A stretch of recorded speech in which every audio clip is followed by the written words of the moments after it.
And I don't like his release, so stop talking about it. I didn't say it once, but since you brought it up, I'm going to average heaps more than him. Yeah, at that price? Who? At that price, who? At that price. No. At that price. At that price. No one. Good. Matty for the Too late. Whoa! Too high. I keep on asking me if Tom McComb's going to be the ruckman. It's not. Not yet anyway. Not even. He's not the best ruckman in I cup. want to see kidneys and chesters. I want to see these. You're not going to be seeing much of chest, aren't you? Oh, Francis. I just got concussed. I just got concussed. Doesn't care. Tom Mitchell doesn't tug on the ball. Thomas kicks the winning goal and he got 140. Vice captain right now. Welcome back, guys. I'm going to be going through the top 12 defender averages that I believe will be the highest scorers of the year. I'm Geordie from SuperCoach Masters. We're going to also chuck in 3 Smokies as well that could really shake up this top 12. So let's get into it. But before we do, if you're new here, please subscribe. If you are one of our returning regulars, please just like and leave us a comment. Let Matty know how much of a disappointment he is or something like that. And let's get into it, guys. Now this is, anyone's guess here, but number 12 was a really hard one because there's a lot of those really average defenders that could do good. But I have gone personally with Bailey Dale. I think Bailey Dale is around that mark. He did average 101.9 in 2022, guys. So they were kind of playing him a bit off the halfback flank, then on the wing at some stages, and they're mixing around with Caleb Daniel in his position. So I really think it threw off his scoring. I think he can average around 100 if they put him back in that role and Caleb Daniel plays more in the midfield or half forward like they were experimenting with. So I think Baildale's got a little bit of upside to him, not much. I wouldn't be touching him. I believe he's around that 12 mark, with maybe Mason Redmond and a couple other guys. So Bailey Dale's my 12th. I don't advocate anyone pick him, but especially when we've got a couple of these other guys coming up for a little bit cheaper. D11, guys, we have Himmelberg. So I really like Himmelberg as a pick. His average is only averaged 80.5 last year, I believe. And look, I think he's got a heap of upside. He's never really averaged heaps before, but seasons where he has scored well has kind of been broken down into 2 halves. He's had the halves where he's been a forward, and there's the halves where he's been defenders, I think 2 years in a row now. They've already come out, the Giants have said in the preseason that they're going to not experiment anymore. He's going to be in defence, and that's where he's staying. So I think there is a big chance he can really uptake his scoring. He did end the season with an 127, so he has been scoring relatively good in the back line. I think with a little bit more steadiness with his role, I think he can start bouncing up into high 90s or mid 90s, something like that. I think he can do pretty well this year, but I have him at D11. There's a couple of guys that are much better picks than Harry Himmelberg. He did average 101.6 over the last 5 games of the year, which was 14th amongst all defenders. So he did kind of come into his own a little bit at the end. He could pretty much maybe get that 100 as well. He's not going to cost you too much this year, about 450k from memory. So Himmelberg comes in at D11. Now, I'm probably going to get a bit of flack for this next one, but especially because he's in a lot of people's teams. But we got Hayden Young at D10.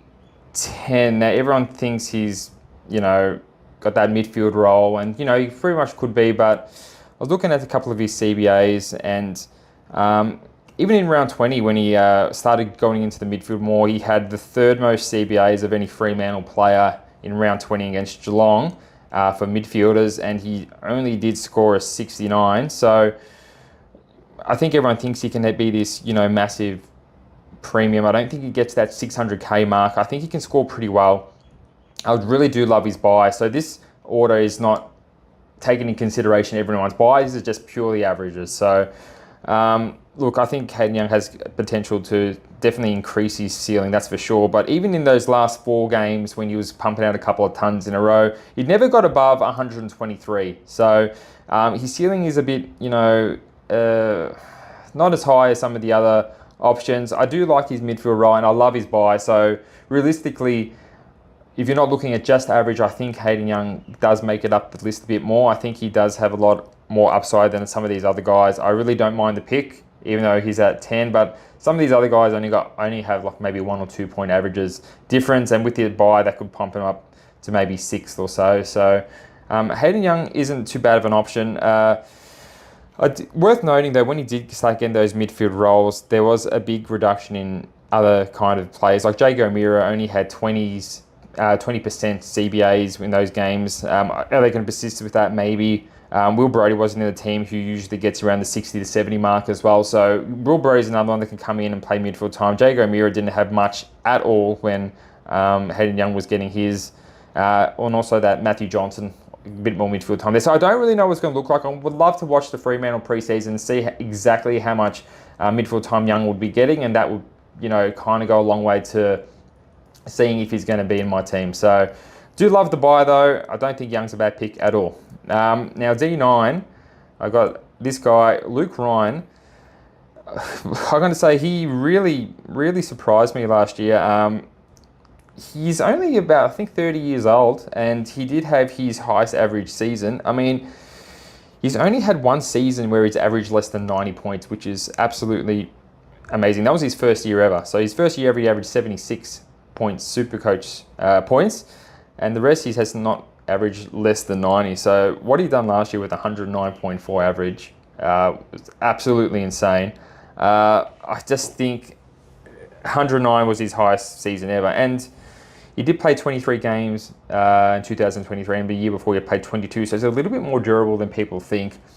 Obviously, he has the same buy as Hayden Young, and especially if Hayden Young gets pushed into that midfield, he'll probably be doing all the kick-outs. So, look, Luke Ryan's an interesting one, but at his price, I don't like it. I don't think he can increase on 109.4 average. If anything, he'd be really, really good if he could replicate that. I did notice he did taper off his bit of scoring towards the end of the year. The last, I think, 3 games, he averaged around the 90 mark. So that's when you think about it, that's not too bad, but it's 29 points off his average. So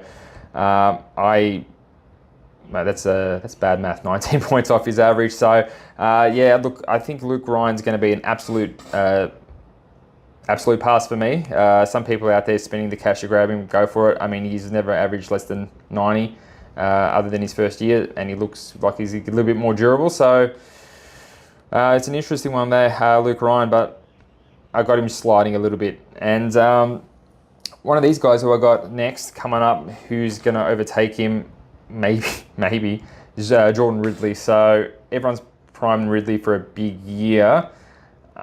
Look, I don't think he's going to go that much bigger. I think he averaged 94.8 last year, 2023. A couple of injury-affected games. I don't think his role is going to change too much. I know they lost Zerk Thatcher to Port Adelaide, but then they got Mackay in, and that's kind of like for like in that same position. So I don't know if we're going to see Jordan Ridley in 2020 scoring an average of 101.9, which is his highest average ever. The last 4 years, he's averaged all over 91. So the main thing with Ridley that concerns me more than maybe Luke Ryan and Hayden Young is his durability. I don't think he's played a full season in the last 4 years, maybe in that COVID year. 17 games, 20 games, 21 games, always seems to have a niggle here and there. And his role's a bit iffy. So for me, I think I'm going to have Ridley up there. I think he's going to increase on his average, but I just don't think he's worthy of selection, especially when you take a look at his buy. And if you're a bit confused about the buy, we've done a video about a week ago. Check that out. And remember, if you haven't already, please just chuck us a comment and give us a like, get the YouTube algorithm going so we get this video out. Yeah, so I see Ridley in a lot of teams with Hayden Young, and I don't mind it. If I had to pick one, I would probably pick Young, even though I have Ridley ahead of him, because Young, I think, is a little bit less injury prone, and he obviously has a way friendlier buy and a bit more upside in terms of role. So for me, I think I'd choose Young, but I do think Ridley has his average pumping up a little bit more. Now, D7, I have him sliding a bit. Dan Houston at D7. So this is a type of a player that it's pretty much all or nothing, because this guy has scored a fair few 60s, a couple of 40s, but then he has scored over 120, I think around 8 times. He's got 176 last year and 156, 146. He's got really huge numbers, but he has potential to just bomb out and get yourself a 60. So he ended the year with a 63, 128, a 61, and 122, which is pretty indicative of his scoring. The only thing that can be said positively is that he's young, he's getting better. He's Port Adelaide, so he has a really, really friendly bye, one of the friendliest with the Fremantle boys. Houston, though, for around 600,000, averaging 106, his highest year ever. Not huge on it. I think there's worse picks out there than Houston, but I think with in terms of his scoring capability, he pumps out really big scores. You can always just wait till he gets those 60s. He's going to get 60s eventually, and then he can come down to 500k, which will be a great pickup heading into the buys or something like that. If you want to start with him, probably, even though I have him here a D7, I'd rather start with probably Luke Ryan and Young and Ridley over Houston, only because I know how much money I can save based on his kind of gameplay and scoring potential. But yeah, 6. Now, D6. I don't know if people will agree with me here or disagree with me here, but I got Harry Sheezel. I got Sheezel. He had his first year. There's not too much data to go off other than he's played every game, 23 games. He averaged 99.5. You can only assume that someone in his first year, is just going to get better. With Zeeble going out, he will probably take more kick-ins, okay? So even if Zach Fisher comes in the back line, I don't think he's going to be that prominent. I think Sheezel will probably be the main kind of rebounding defender. They've just, they've got a bunch of new midfielders. They've got Wardlaw, Davis Uniacke, Simpkin. I don't think they're going to be pushing him in the midfield too much. I could be wrong. But everyone's kind of forgetting how good Sheezel can be because they picked him up for about 190k last year. And now they don't want to be spending 555k or whatever it is to pick up Harry Sheezel. But keep in mind, his last 2 games of the year, he did score 136 and 135, which is absolutely massive.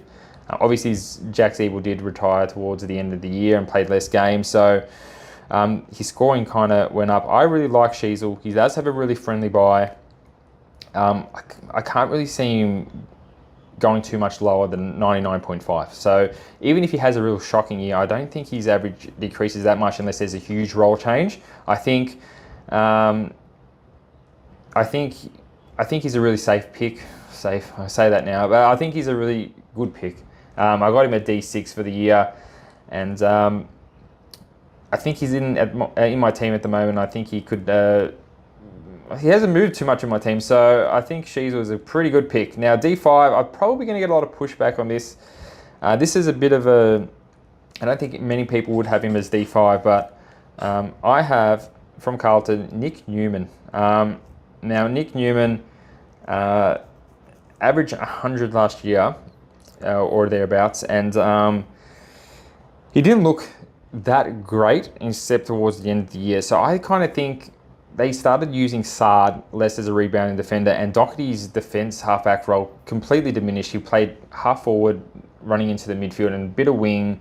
But then, Newman was the one who benefited from all that. So if you want to know why Newman is so high, his last 5 games was for a defender was ranked number 1 in SuperCoach. So he averaged the most points out of every defender by fair way. In his last 5 games of SuperCoach, he averaged 125.8, and yes, it was just massive. And I think if he continues with that role, I think he can really jump his average, and I think he's a pretty good pick. I wouldn't mind seeing a lot more Nick Newmans out there. He does have an injury-affected game in his score. He got a 28 against Sydney when he got injured. And that obviously brought down his average a fair bit. But I think if he can start maintaining his form and his role that he has, he could be a very good pick, and he has potential to really explode with his average. For me, because of his bye, he has got 2 byes, and he has that a 1 bye with 5 other teams, and I think he's got the very first bye with Brisbane, so he plays 2 games, then he has his bye. Absolutely not for me. But I do see him averaging a really big score in 2024. And that brings us to our defender 4 is Tom Stewart. I think some people might have Tom Stewart a little bit more than what I have him in. Maybe I'm a bit bitter because I started with him last year and he got injured round 1 and ruined my season. But I got Stewart a little bit lower than usual because there's talks of him playing a midfield role. And usually that's, music to the ears of most coaches. But if he's a premium defender, he's averaging 113.6 in the backline. I don't think Tom Stewart's 113.6 SuperCoach point average midfielder. Like, I think he's a better defender than a midfielder, and I think he will accumulate more points in the defense as opposed to a midfielder. I think if they do put him in the midfield, it is not good news for super coaches. It's bad news. It's worth to note that Tom Stewart did score his highest average last year, even with that injury-affected game round 1 where he got a 13 or something. 18, sorry. He got 113.6 average, which is his highest of his career. I don't see that maintaining unless they maybe keep him in the back line. Even then, I think he's more prone to arrest than other players for Tom Stewart. So it's Tom Stewart's not the top of my list. He is the D4, and he did average 111.2 points towards the last 5 games of the year. I'll look at the last 5 games because that's more recent form, the most recent form you can get, the most recent role they've had. So I think the last 5 games is a better indication in an overall picture. So if you like Tom Stewart, it's definitely not a bad pick. He does have a free friendly buy. They only got the 1 buy round. So let's go on to the next one. Now, this guy I really like, and I don't think it's going to take many people to guess these last 3, but we've got Jack Sinclair at his average of 106.6. He's actually dropped his average by about 7 or so points from 2022. So Sinclair's averaging 106.6. I think he's probably the safest pick out of all the options. He's not like going to get suspended, or he's going to have more prone to an injury. I think he's a very safe pick. You can bank on him for a couple for your 20 or so games. He played 23 games last year, 22 games before that, and 21 games before that. They played with him a little bit in the midfield, I guess, which really didn't help his scoring. This is another example of the Tom Stewart thing. I think Sinclair is going to be a good pick. I think he has the only 1 buy. He averaged pretty highly towards the end of the year when he was back in his defense role. He averaged the second most out of every defender in his last 5 games with 116. Safe pick, good buy. I really like him. I reckon it's a good pick for your team. Get him in. Now, I don't think it takes... Who do we have here? Sicily, number 2. Sicily, number 2, ahead of Sinclair. I really like Sinclair because Sicily because of his massive scoring potential. He scored 172, 171, 166. If he gets that kind of score, in these best 18 rounds, that's going to be such a big boost for you. It's going to be like you've got 19, 20 players. I think Sicily is a really good pick. He only has the 1 buy, 114 average. I think he's kind of chilled out a lot more. I know he got suspended a bit, but those were for tackles, which really, due to the new rule, is why he got suspended. He's averaged over 102.9 for the last 3 years. Very safe pick. I kind of love his role. I think they really kind of slowed down and experimented playing with him in the forward line and the midfield. So, and obviously Nick Daicos, number 1. So Nick Daicos is, again, only had the 2 seasons with a 91.2 and 117 average. He is probably going to be the best defender average, without a doubt, or very highly up there. He could even be one of the highest, even in the midfield. So Daicos, though, I'm kind of leaning towards not picking him, and I really don't think a lot of people should pick him. He's got the bye, I think, round 5, and you're missing round 0, so you're pretty much gonna, or round 4, I think he's got the bye. So you're gonna have him for 3 games. He's gonna miss a game, but he plays Finn McGuinness before that. So if Daicos gets you 130, 140, and then he scores you an 80 against Finn McGuinness, and then he has his bye, everyone's going to want to trade him out. I really think if you get Daicos with his buys the way he has them, you have to hold him through it.